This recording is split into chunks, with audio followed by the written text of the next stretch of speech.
My name is Lincoln, 23 years old, fresh University of Michigan graduate.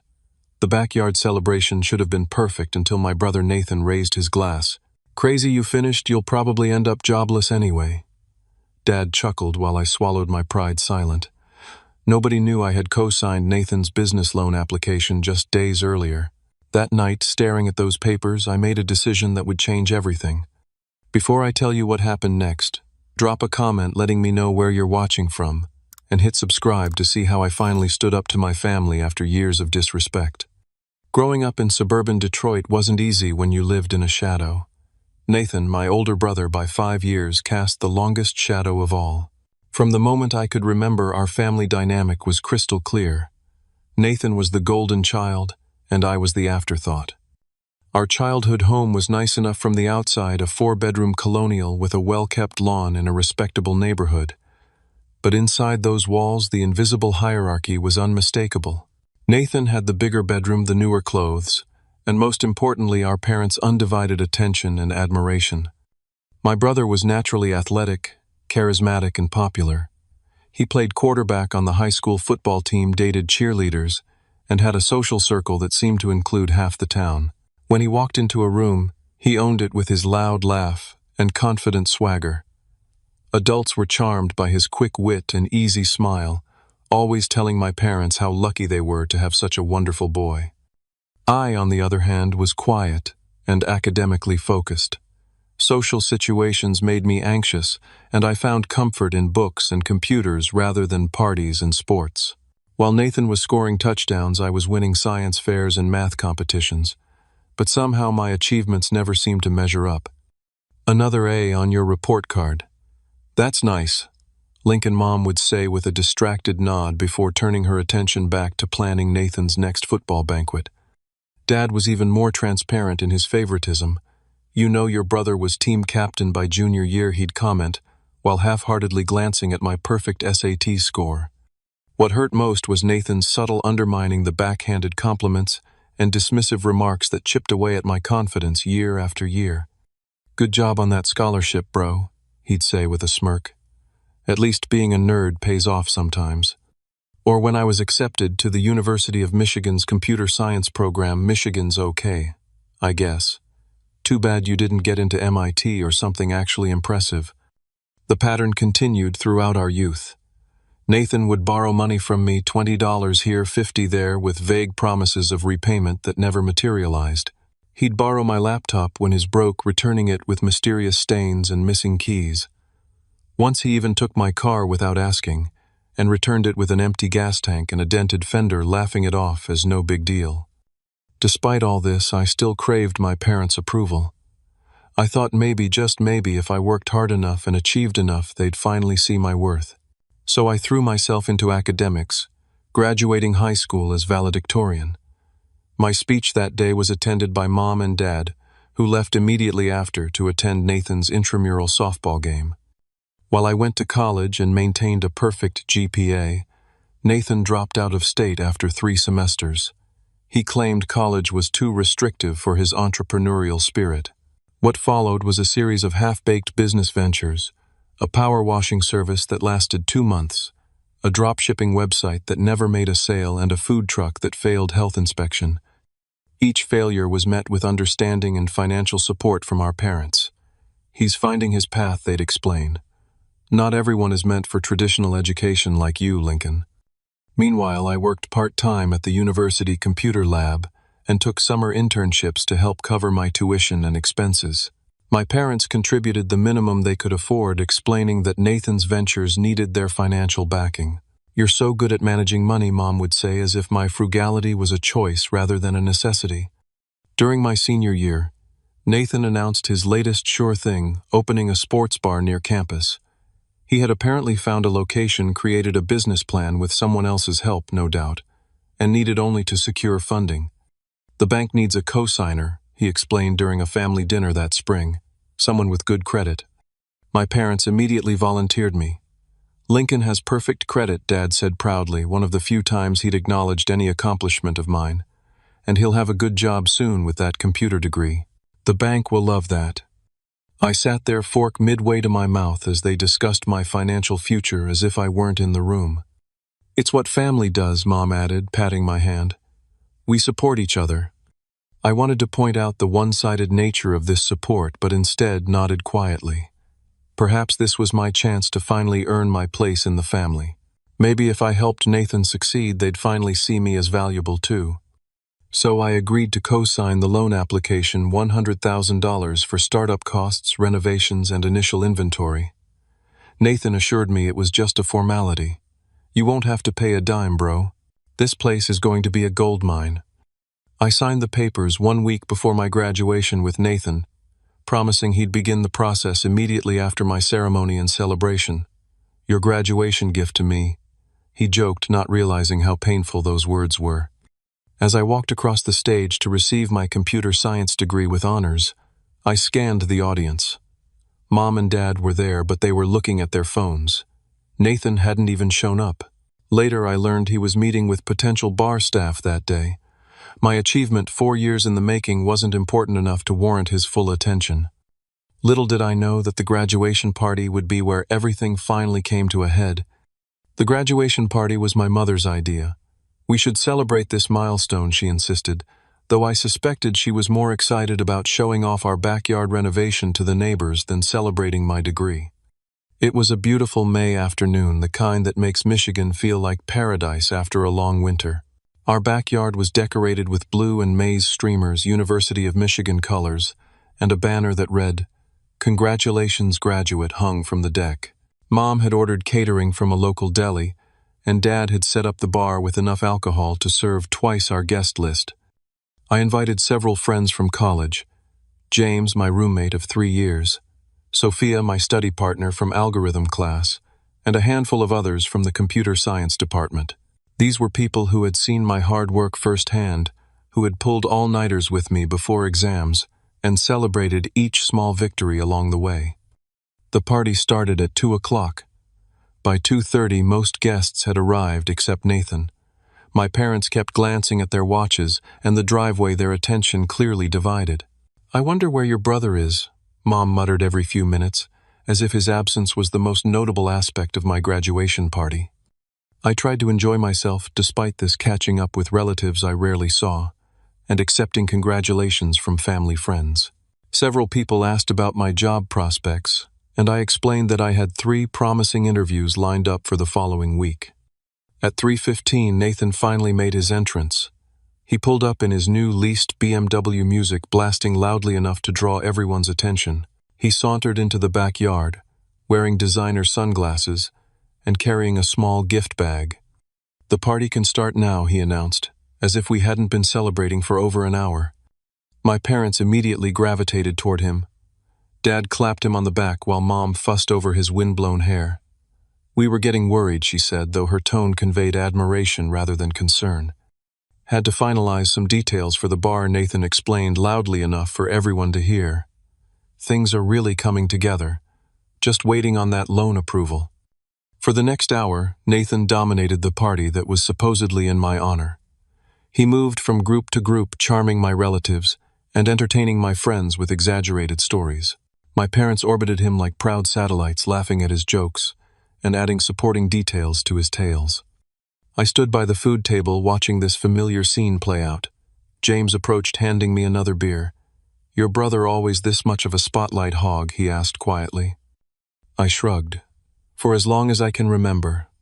Around 4:30, Dad called for everyone's attention. "Time for a toast to our graduate," he announced, raising his glass. I felt a momentary surge of hope. Maybe this would be the genuine recognition I'd been waiting for. But then Dad handed the floor to Nathan. "I think Lincoln's big brother should do the honors," he said with a wink. Nathan took center stage, glass raised high. The yard fell silent as everyone turned to hear his words. I noticed his smirk, the one that always preceded some cutting remark disguised as humor. "To my little brother Lincoln," he began, his voice carrying across the yard. "Crazy you finished, you'll probably end up jobless anyway." There was a beat of awkward silence. Then my father chuckled, which seemed to give others permission to laugh uncomfortably. My mother's smile tightened, but she said nothing. "I mean computer science." In this economy, Nathan continued doubling down. But hey, when your bar business fails, I might let you wash dishes at my place. More uncomfortable laughter. I maintained a smile, though inside I was crumbling. This moment of achievement, 4 years of hard work, late nights, and sacrifice reduced to a punchline at my expense. I glanced around at my friends. James was scowling. Sophia stared at her shoes. No one spoke up. To Lincoln, Nathan finally concluded, as if his roast had been an appropriate toast. May your student loans be the only debt you accumulate. The irony of his words wasn't lost on me, considering the loan I had co-signed for him. As people dispersed after the toast, Mom approached me. You know Nathan was just joking, she said, patting my arm. He's proud of you in his own way. But I had seen no pride in his eyes, only the same dismissive attitude he'd always shown toward me and my accomplishments. For the next hour, I moved through my own party like a ghost, making small talk and accepting congratulations that now felt hollow. From across the yard, I overheard Nathan loudly discussing his bar plans with my uncle. It's going to revolutionize the local scene, he boasted. Sports bar up front, club atmosphere in back. I've got suppliers lined up, staff interviews scheduled. Just waiting on the final loan approval. That's a big undertaking, my uncle remarked. How are you financing it? Got a loan application in process, Nathan replied casually. Lincoln co-signed, so approval is basically guaranteed with his credit score and new degree. The little nerd is finally useful for something. He laughed, unaware or uncaring that I might overhear. In that moment, watching my brother use my achievement as a stepping stone for his own gain while simultaneously belittling it, something shifted inside me. I looked around at my family, my father laughing at Nathan's jokes, my mother hovering around him with offers of more food, my relatives engaged by his charismatic storytelling. Then I looked at my friends, the people who had actually supported and valued me. James caught my eye and raised his eyebrows as if to ask, "You okay?" Sophia gave me a sympathetic smile. As the party wound down and guests began to leave, I found myself at a crossroads. For years I had accepted my role in this family, the reliable one, the responsible one, the one whose achievements were acknowledged with a pat on the head before attention returned to Nathan. I had co-signed that loan application, hoping it might finally earn me the respect and recognition I craved. But standing in the fading light of my graduation party, watching Nathan accept congratulations meant for me, I realized no loan co-signature would change the fundamental dynamic of our relationship. I would always be the supportive character in Nathan's story, never the protagonist of my own. As the last guests departed, and my parents began cleaning up, making plans to help Nathan with his bar the following weekend, I quietly went upstairs to my childhood bedroom. The loan paperwork was still in my desk drawer, copies I had kept for my records. I pulled them out and read through the terms again, seeing with fresh eyes what I had committed to. If Nathan defaulted, which seemed increasingly likely given his track record, I would be responsible for $100,000 plus interest. My future, my financial stability, my independence, all tied to Nathan's latest whim. That night I barely slept, turning over 2 decades of memories and patterns. By dawn, I knew what I needed to do. Alone in my childhood bedroom, surrounded by academic trophies that had never earned me the approval I sought, I spread the loan paperwork across my desk. The cosigner withdrawal form had been included in the packet, a simple document that would remove my financial liability. I picked up a pen, then set it down again. Was I really going to do this? Was I really going to put myself first for once? My mind raced through a lifetime of memories, Nathan borrowing my brand new bike when I was 7, returning it with a bent wheel and no apology. Nathan reading my private journal to his friends when I was 13, laughing at my adolescent thoughts and insecurities. Nathan accidentally spilling soda on my laptop the night before a major project was due in high school. I remembered the college acceptance letters I had proudly shown my parents, only to have them glance quickly before asking if Nathan needed money for his car payment. I recalled graduation day just a week earlier, scanning the audience during my departmental honors recognition, finding only empty seats where my family should have been. Then there was today, my graduation party. Nathan turning my moment of achievement into another opportunity to belittle me. Crazy, you finished, you'll probably end up jobless anyway. My father's chuckle of approval. My mother's silent complicity. For 23 years, I had been trying to earn their approval through achievement, responsibility, and self-sacrifice. For 23 years, I had failed. I stared at the loan document, the magnitude of my potential financial liability sinking in. $100,000. With my name attached, my credit on the line, my future mortgaged for a brother who couldn't even show me basic respect. What would happen if, when Nathan failed to make payments, I'd be starting my career with a massive debt that wasn't even mine? I'd be trapped, unable to get my own apartment, my own car, my own life. I'd be tethered to Nathan's failures for years, possibly decades. And would they even appreciate the sacrifice? Or would it become just another expectation, another example of what family does? My hands began to tremble as clarity washed over me. This wasn't about the money. It was about recognizing my own worth, about understanding that I deserved basic respect, not constant belittlement, about finally setting boundaries after years of having none. I picked up the pen again, this time with resolve. I filled out the cosigner removal form carefully, making sure every field was complete and accurate. I signed my name with a steadiness that surprised me. It was nearly midnight when I finished. The house was quiet, my parents and Nathan asleep. I changed into jeans and a sweatshirt, grabbed my keys and the form, and slipped out to my car. The night air was cool against my face as I drove through the sleeping neighborhood.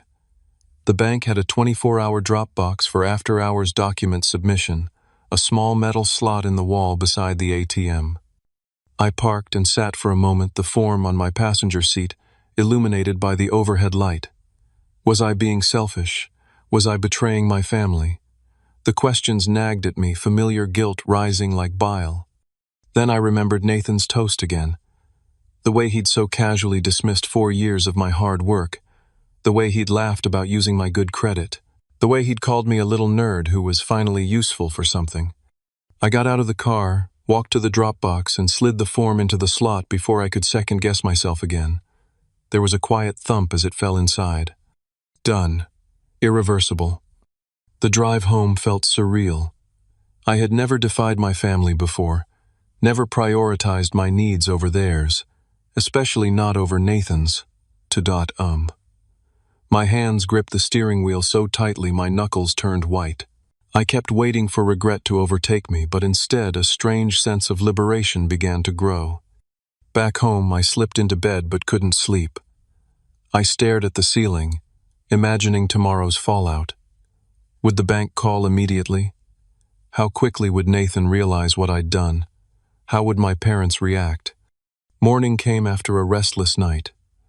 I dressed and headed downstairs, finding my parents and Nathan at the breakfast table. They were discussing the bar as if yesterday's party had never happened. "I'm thinking we go with the sports memorabilia theme in the main area," Nathan was saying, gesturing with his fork. "Signed jerseys, vintage equipment, that kind of thing." "Sounds wonderful, honey," Mom replied, refilling his coffee cup. "The loan should be approved any day now," Dad added confidently. "With Lincoln's name on the application, it's practically guaranteed." They all looked up as I entered the kitchen. Mom smiled distractedly. "Good morning, Lincoln. There's coffee in the pot."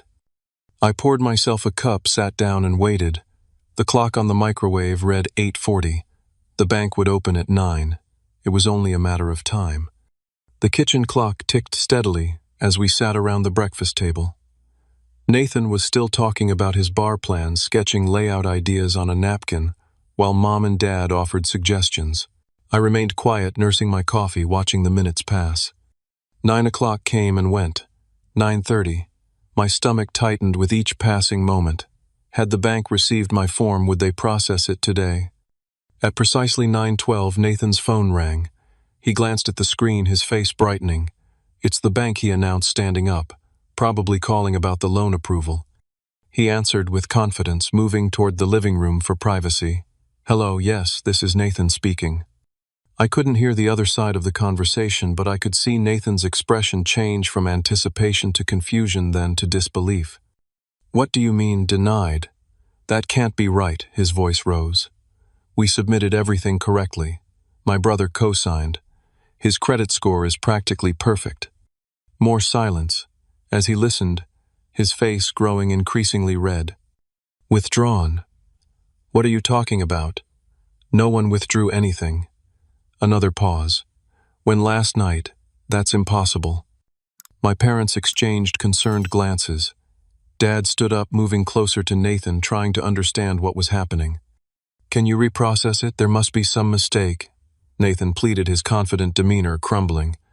No, don't close the application. We need this loan. The call ended with Nathan staring at his phone in shock. They said the cosigner withdrew last night. The application is being closed. His eyes slowly lifted to meet mine, realization dawning. Lincoln, did you? I met his gaze steadily. Yes. The silence that followed was deafening. Mom gasped. Dad's mouth opened and closed without words. I need some air, I said quietly, standing up and heading for the door. Lincoln, wait, Mom called, but I kept walking. I grabbed my keys and wallet, slipped on my shoes, and left the house before anyone could stop me. As I backed out of the driveway, I saw Nathan in the doorway, his face contorted with rage. My phone buzzed before I reached the end of the street. A text from Nathan, all capital letters. What did you do? The loan got rejected, call me now. I pulled over and typed a calm response. I removed myself as cosigner. I'm not comfortable putting my financial future at risk. More texts flooded in. You can't do this to me. The bar deal will fall through without that loan. Mom and Dad are freaking out. I thought we were family. That last one hit a nerve. Family. The word had been used to manipulate me for years. Family helps each other. Family sacrifices. Family puts others first. But when had Nathan ever put anyone ahead of himself? My phone started ringing. Mom calling. I silenced it and drove to a coffee shop across town, a quiet place where I could gather my thoughts. As I sat with my latte, the notifications continued. 3 missed calls from Mom, 5 from Nathan, 1 from Dad, voicemails and texts piling up. I called James, needing a friendly voice. Hey, can you meet me at Riverside Coffee? I could use some moral support. 20 minutes later, James slid into the seat across from me. You look like hell, he observed. I removed myself from Nathan's loan application, I explained. They found out this morning. James nodded slowly. About time you stood up to them. That toast yesterday was brutal. It wasn't just the toast, I sighed. It's been my whole life. James listened as I unpacked years of being second best, of Nathan's constant undermining of my parents' blind spot when it came to their golden child. It felt good to verbalize what I had kept inside for so long. You did the right thing, James assured me when I finished. That loan would have ruined you financially. They're making me feel like I betrayed them, I admitted. Like I'm the villain here. Classic manipulation, James replied. They're angry because you disrupted the dynamic. Nathan needs to learn to stand on his own 2 feet. As we talked, the coffee shop door burst open. Nathan stormed in, scanning the room until he spotted us. His face was flushed, his movements jerky with anger. There you are, he growled, approaching our table. You need to fix this. Now. Heads turned at his loud voice. I felt my chest tighten with anxiety, but forced myself to remain calm. I'm not changing my mind, Nathan. Do you have any idea what you've done? He hissed, leaning over the table. I put down a deposit on that building. I've hired staff. I've ordered inventory. That sounds like poor planning, I replied evenly. You shouldn't have done all that before securing financing. His eyes widened at my response. He wasn't used to me pushing back. You said you would co-sign. You gave your word. And you said you'd repay the loan, I countered. But your track record doesn't inspire confidence. I'm not risking my financial future on another one of your schemes. Schemes, he sputtered. This is a legitimate business opportunity. Just like the power washing service, the dropshipping website, the food truck. I shook my head. I'm not doing this anymore, Nathan. I'm not your safety net. Several people were watching now, uncomfortable witnesses to our family drama. Nathan noticed the attention and lowered his voice, though his intensity didn't diminish. Mom and Dad are devastated, he said, switching tactics. They can't believe you'd do this to your own brother. I didn't do anything to you, I replied. I simply chose not to put myself at financial risk. There's a difference. Nathan's face darkened. You've always been jealous of me. This is your revenge for all the times I outshined you. James snorted, earning a glare from Nathan. This isn't about jealousy, I said. It's about self-respect, something I should have developed a long time ago. Nathan stared at me, seemingly at a loss for words. Then he straightened up his jaw tight. This isn't over. You're coming home right now to talk to Mom and Dad. It wasn't a request. It was a command, delivered with the confidence of someone used to being obeyed. In the past, I might have complied, just to keep the peace, but not today. I'll come home when I'm ready, I said firmly, and we'll have a family discussion like adults. Nathan's nostrils flared.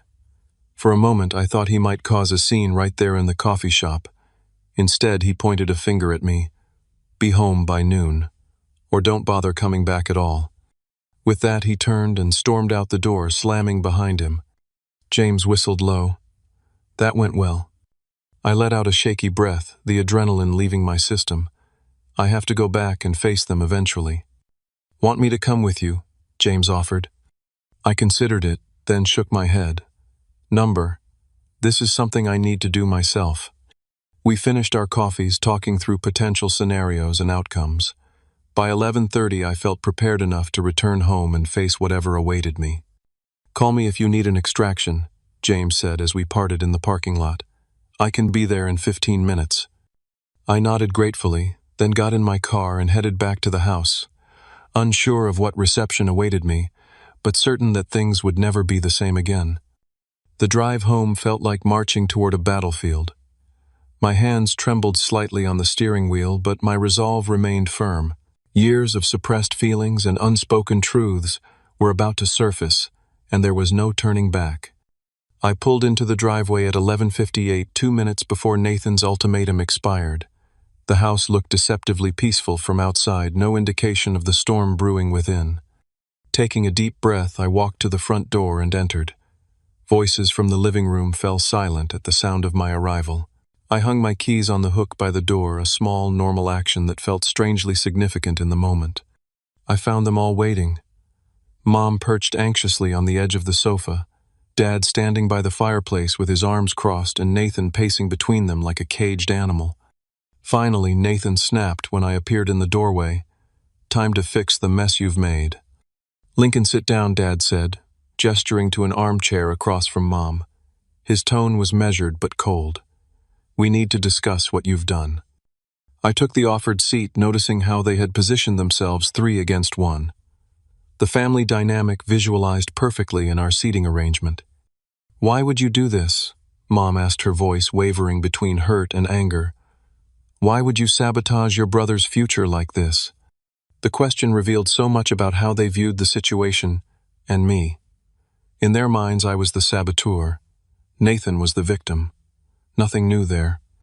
I'm not sabotaging anyone, I replied calmly. I'm protecting my own future. By breaking a promise, Dad countered. You gave your word you'd co-sign that loan. I reconsidered after yesterday's graduation party. I explained, looking directly at Nathan, after being publicly humiliated by the very person I was trying to help. Nathan rolled his eyes. It was a joke, Lincoln. Lighten up. It wasn't funny, I said. None of it has ever been funny. Not the put-downs, not the backhanded compliments, not the constant dismissal of my accomplishments. What are you talking about? Mom asked, genuinely confused. We've always been supportive of your academics. Support isn't just saying good job, and then immediately shifting attention back to Nathan, I replied. It's showing up when it matters. It's celebrating achievements without qualification. It's basic respect. This isn't about respect, Nathan interrupted. It's about the loan. You need to go back to the bank today and reinstate your co-signature. I shook my head. That's not going to happen. Lincoln, Dad's voice took on the authoritative tone that had always ended discussions in our house. This is what family does. We help each other. Your brother needs this loan. I've been helping for years, I countered. I've loaned money that was never repaid. I've had my possessions borrowed and returned damaged. I've watched my achievements diminished, while Nathan's attempts were celebrated regardless of outcome. That's not true, Mom protested weakly. Isn't it? I challenged. Where were you during my departmental honors ceremony last week, the one I specifically invited you to? Mom and Dad exchanged uncomfortable glances. Nathan needed help looking at potential bar locations, Dad admitted. Exactly my point, I said. Nathan always comes first. Always has, always will. And I've accepted that for 23 years. But I won't jeopardize my financial future for someone who can't even show me basic respect. Nathan's face flushed with anger. This is ridiculous. You're acting like some victim when you've had everything handed to you. Full ride scholarship, perfect credit score, job interviews lined up. Nothing was handed to me, I replied, my voice rising despite my efforts to stay calm. I earned every single one of those things through hard work and discipline, things you know nothing about. Boys, Mom interjected. This isn't helping. You want to know the truth. Lincoln Nathan stepped closer, looming over my chair. I was never going to pay back that loan anyway. The room fell silent at his admission. Nathan, Mom gasped. What, it's the truth? He continued, too angry now to filter himself. My credit is shot from the other businesses. No bank would give me a loan on my own. Lincoln was my only option with his perfect credit and new fancy degree. Dad rubbed his forehead, looking suddenly tired. Son, that's not what we discussed. Oh, please, Nathan scoffed. We all knew how this would play out. Lincoln would co-sign, I'd make payments for a few months, then claim business was slow. Eventually, Lincoln would take over payments because he's Mr. Responsible. I stared at my brother, somehow both shocked and not surprised at all by his admission. You were planning to default deliberately? I was planning to build a successful business, Nathan backpedaled slightly. But I needed a backup plan. That's just smart business. That's fraud, I corrected him. And it would have destroyed my credit and financial future. Don't be so dramatic, Nathan dismissed. You'd recover eventually. I looked between my parents, searching their faces for shock or disapproval at Nathan's admission. I found concern but not surprise. On some level, they had known or at least suspected what Nathan intended. Did you know about this? I asked them directly. Of course not, Mom answered quickly. Too quickly. Dad was more measured. We hoped Nathan would make it work this time, but we also knew you'd be there as a safety net if needed. A safety net. I repeated the words, bitter in my mouth.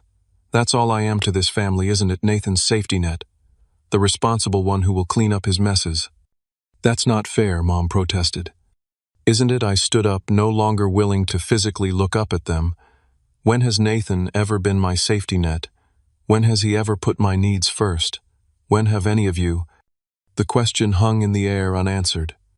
Lincoln Dad began, his tone softening slightly. Family helps family. That's just how it works. No, I said firmly. Healthy families support each other mutually. They respect boundaries. They celebrate each other's successes without jealousy or dismissal. So what are you saying? Nathan demanded. You won't help me at all. I'm saying I won't co-sign a loan that you've admitted you planned to default on, I clarified. And I'm saying things need to change in this family if I'm going to remain part of it. Are you threatening to cut us off? Mom looked horrified. I'm setting boundaries, I corrected her. Either you acknowledge the pattern of favoritism and disrespect, and we work together to change it, or I'll need to distance myself for my own well-being. This is ridiculous. Nathan threw up his hands. He doesn't get the loan, so now he's throwing a tantrum. This isn't about the loan, I repeated. It's about 23 years of being treated like I matter less than Nathan. 23 years of having my achievements diminished, while his failures are excused. 23 years of giving without receiving. I turned to my parents. Can you honestly say you've treated us equally? That you've given us the same support, attention, and respect? Mom looked down at her hands. Dad's gaze shifted to the window. Their silence was answer enough. I love you all, I said, surprised to find I meant it despite everything. But I won't be disrespected anymore. I won't be Nathan's backup plan or financial safety net. I need to build my own life, and I need you to respect that. So that's it. Nathan's voice dripped with contempt. You're abandoning your family when we need you most. I'm not abandoning anyone, I replied. I'm asking to be treated with respect. The loan is off the table, but I'm still here willing to have a relationship if things change. Things don't need to change, Dad said, his voice hardening again. You need to remember your family obligations. And there it was, the confirmation that nothing would change. Not today, maybe not ever. I think I need some time away, I said quietly. I'll stay with James for a while until I find my own place. You're overreacting, Mom said, panic edging into her voice. Nathan said things he didn't mean. We can work this out. But Nathan's expression told a different story. He wasn't sorry. He was angry that his plan had failed, that his safety net had developed a spine. I'll go pack some things, I said, heading for the stairs. If you walk out that door, Nathan called after me, don't expect us to welcome you back with open arms when you fail on your own. I paused on the stairs, turning back to face my brother one last time. I'd rather fail on my own terms than succeed on yours. In my bedroom, I quickly packed essentials into a duffel bag: clothes, toiletries, laptop, and important documents. My phone buzzed with a text from James. All good, I replied. Coming to crash at your place. We'll explain later. As I zipped the bag closed, Mom appeared in the doorway. Lincoln, please don't do this. We can talk more. We've been talking for hours, Mom, I sighed. But nothing's going to change. Not right now. Of course we'll change, she promised, though her eyes darted nervously toward the stairs where Dad and Nathan waited. Just give us some time. That's what I'm doing, I replied, hoisting the bag onto my shoulder, giving us all time and space. Downstairs, Dad stood with his arms crossed, his expression stoic. Nathan wasn't visible, probably sulking in the kitchen. This is a mistake, Dad said as I reached the door. Family should stick together. I agree, I replied. But family should also respect each other. When you're ready for that, you know how to reach me. I walked out to my car, loaded my bag in the trunk, and drove away from the only home I'd ever known. In the rearview mirror, I could see my parents standing in the doorway watching me leave. Nathan was notably absent. A chapter of my life was ending. A new one, uncertain but filled with possibility, was about to begin. The first night at James's apartment was strange. His spare room was barely large enough for a twin mattress and my duffel bag, but it represented something I had never fully experienced: independence. Stay as long as you need, James offered, handing me a spare key. It's not much, but it's drama-free. Thanks, I said, the word inadequate for my gratitude. This is temporary. I'll start apartment hunting tomorrow. James shrugged. No rush. Focus on those job interviews first. Those first 2 weeks were a crash course in adult independence. I had my own money savings from internships and part-time work, but limited experience managing completely on my own. I created a budget, researched apartments within my price range, and prepared meticulously for my upcoming interviews. My phone remained eerily silent. Mom had texted twice, once to ask if I was okay, and again to tell me Nathan was really struggling with my decision. Dad hadn't reached out at all. Nathan had sent one message, asking if I had come to my senses yet. I left them all unanswered, needing space to find my footing. My first interview was with a tech startup developing educational software. The office was modern and bright, the team young and enthusiastic. I presented my portfolio of projects from college, explained my approach to problem solving, and discussed my vision for making educational technology more accessible. When can you start? The hiring manager asked at the end of our conversation. I blinked in surprise. You're offering me the position? She nodded. Your technical skills are impressive, but what really stands out is your thoughtfulness. We need people who can think beyond the code. The starting salary was modest but fair for an entry-level position. More importantly, it was enough for me to get my own place and begin building a life independent from my family's influence. I signed the paperwork that afternoon and called James with the news. Celebration dinner tonight, he insisted. First round's on me. That weekend, I found a small studio apartment not far from the office. It was basic, just one main room with a kitchenette and a tiny bathroom, but the large windows let in plenty of natural light and the location was perfect. The landlord ran a credit check, nodded approvingly at my score, and handed over the keys. Standing alone in my empty apartment, I felt a strange mix of pride and terror. This was mine, my space, my responsibility, my freedom. I furnished it sparsely at first, a mattress on the floor, a second-hand desk, and chair, a few kitchen essentials.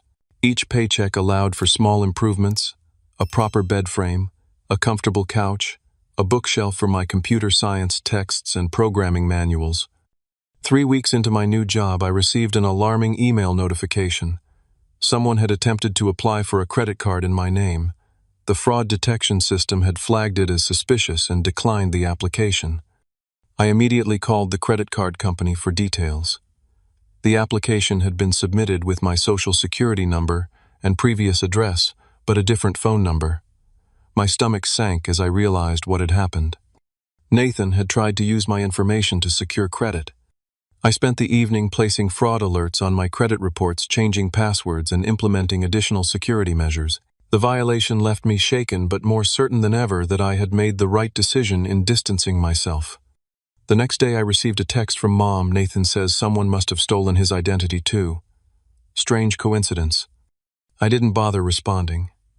There was no coincidence, and we both knew it. Work became my sanctuary. I threw myself into projects, volunteering for extra assignments, and staying late to improve my skills. My team lead noticed my dedication. "Don't burn yourself out," she cautioned. "This is a marathon, not a sprint." But work was more than a job for me. It was validation.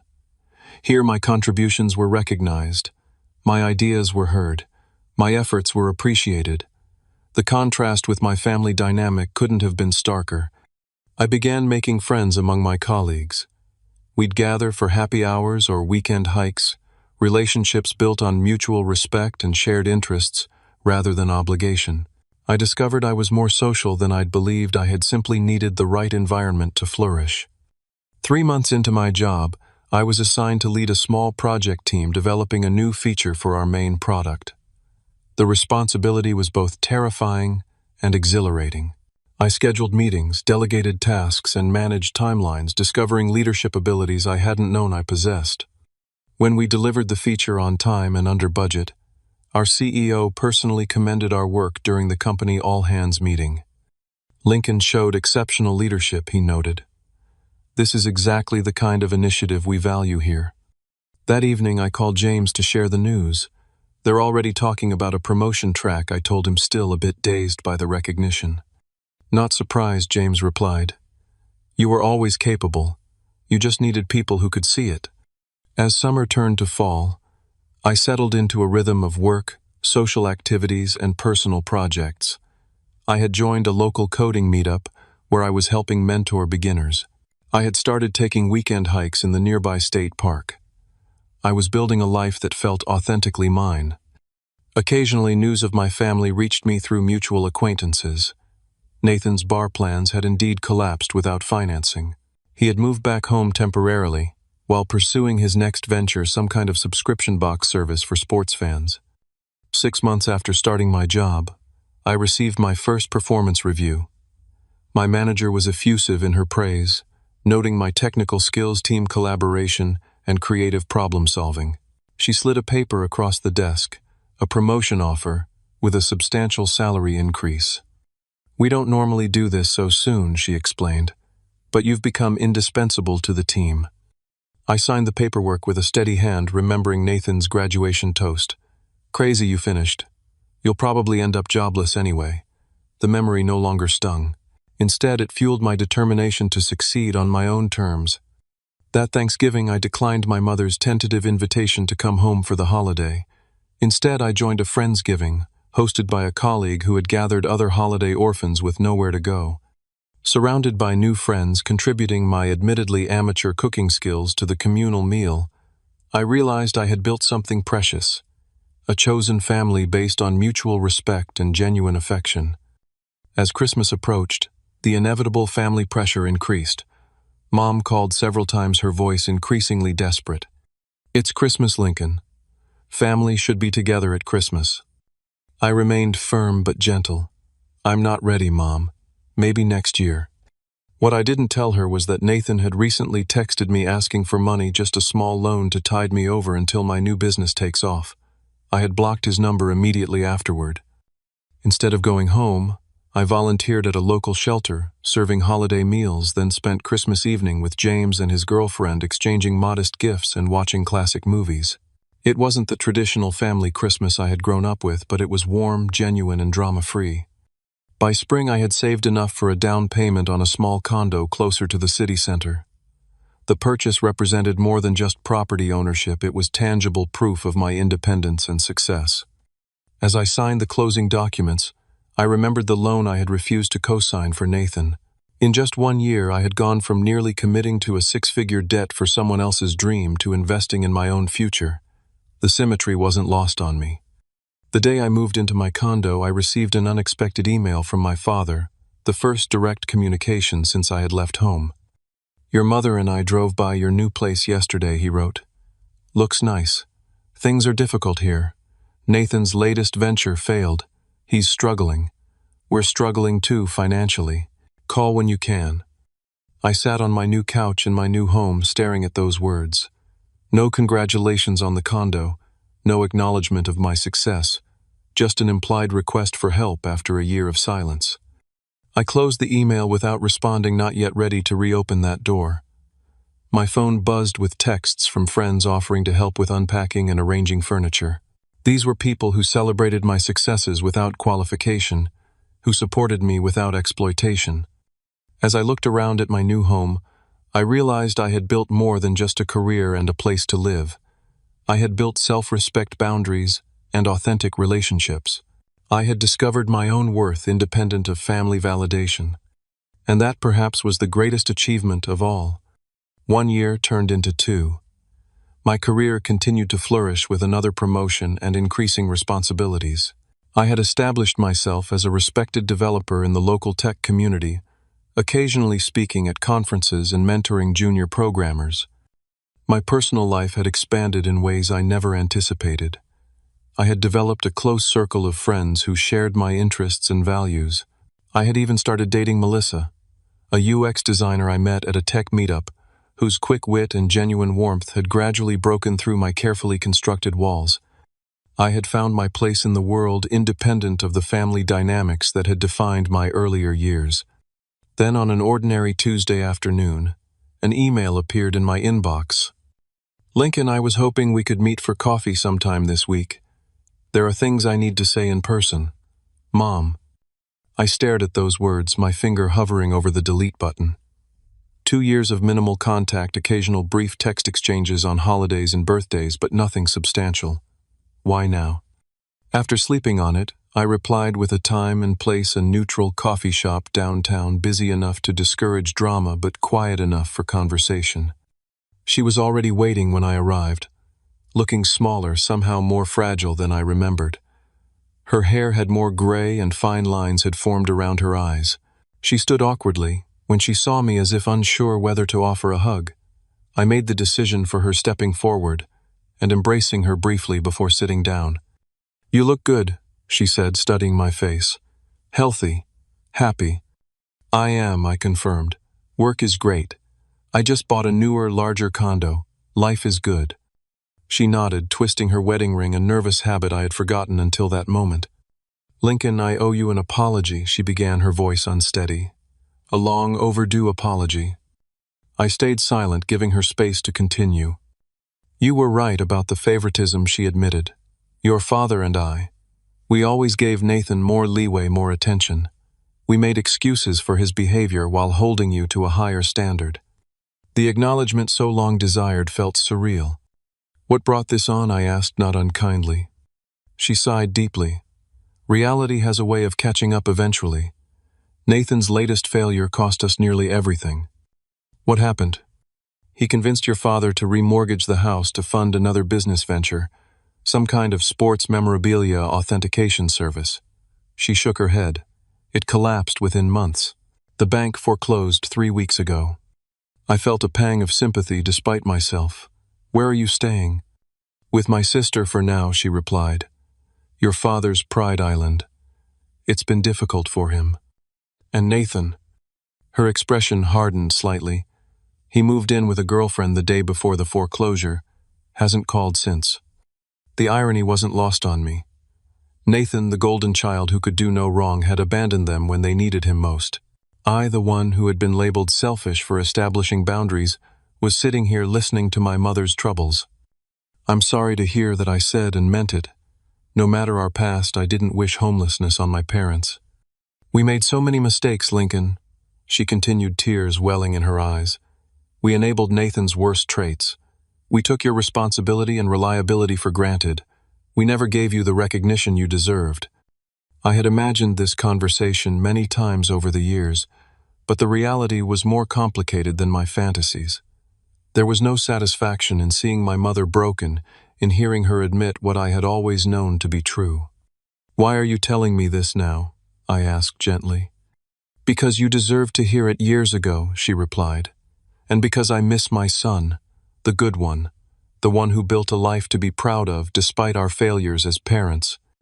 We talked for nearly 3 hours, covering ground I had never expected to traverse with my mother. She spoke candidly about the patterns that had developed since our childhood, about her growing awareness of the damage they had caused, about her regrets.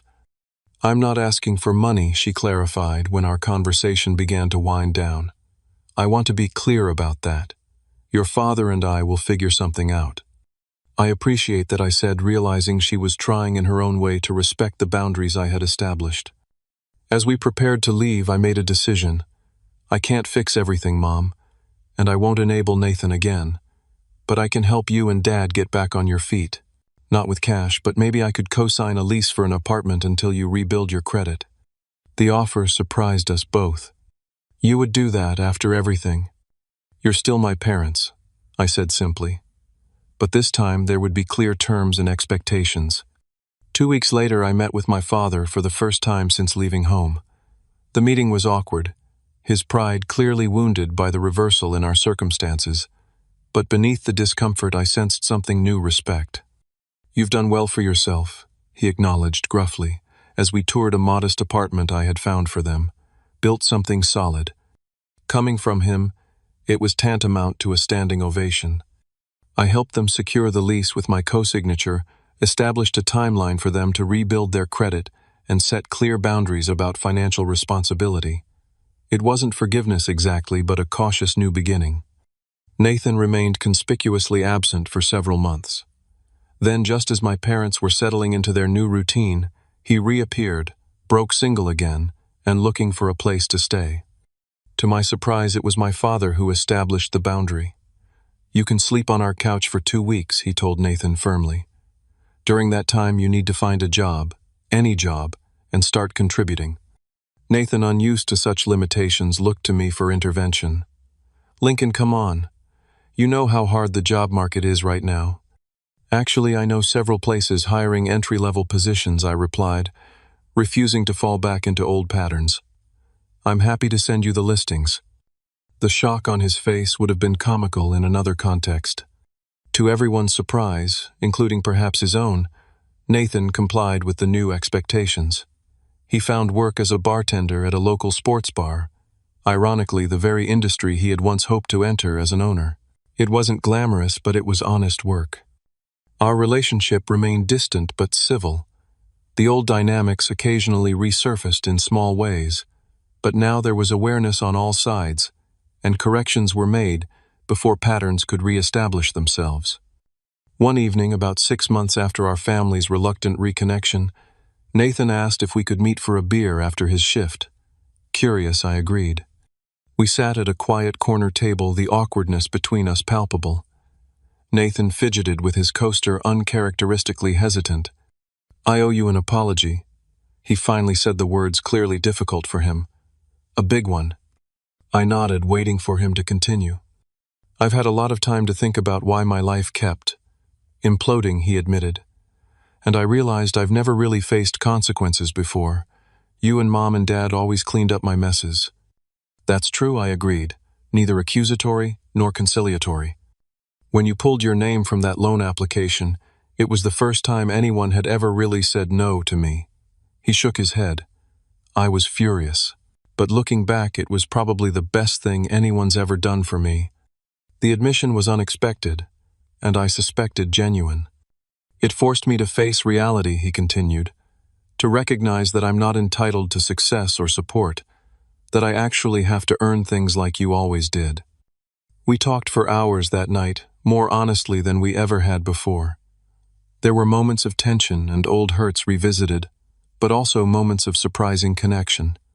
Nathan was changing slowly and imperfectly, but genuinely. "I don't expect us to be best friends," he said as we prepared to leave. "Too much water under that bridge. But I'd like to try being brothers, real ones, not whatever twisted version we were before." I extended my hand and he shook it firmly. "I'd like that too," I said, and meant it. The path to healing our family wasn't straightforward or quick. There were setbacks and old habits that died hard.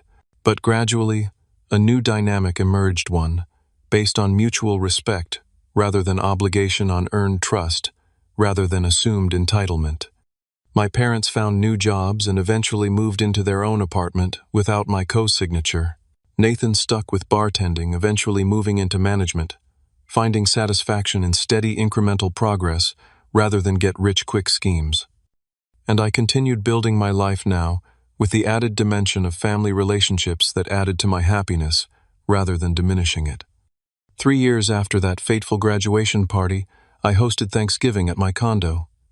My parents and Nathan came, as did James, Melissa, and a few close friends. As we gathered around the table, I looked at the unlikely assembly, my biological family and chosen family together in my home. "I'd like to make a toast," Nathan said, raising his glass. Everyone fell silent, perhaps remembering as I did the last notable toast he had given. But his words this time were different. "To Lincoln," he said simply, "for having the courage to break the cycle. We're all better for it." The journey from that graduation party to this moment had been long and often painful. But looking around at the faces of people who truly saw and valued me, I knew it had been worth every difficult step. Sometimes the strongest thing you can do is walk away. Sometimes the most loving choice is to set boundaries. And sometimes the family you rebuild can be stronger and healthier than the one you were born into. Have you ever had to set difficult boundaries with people you love? Drop a comment below sharing your experience. Remember that standing up for yourself isn't selfish, it's essential for healthy relationships. If this story resonated with you, please hit like and subscribe for more real-life stories about family dynamics and personal growth. Thank you for listening, and remember, your worth isn't determined by others' inability to see your value.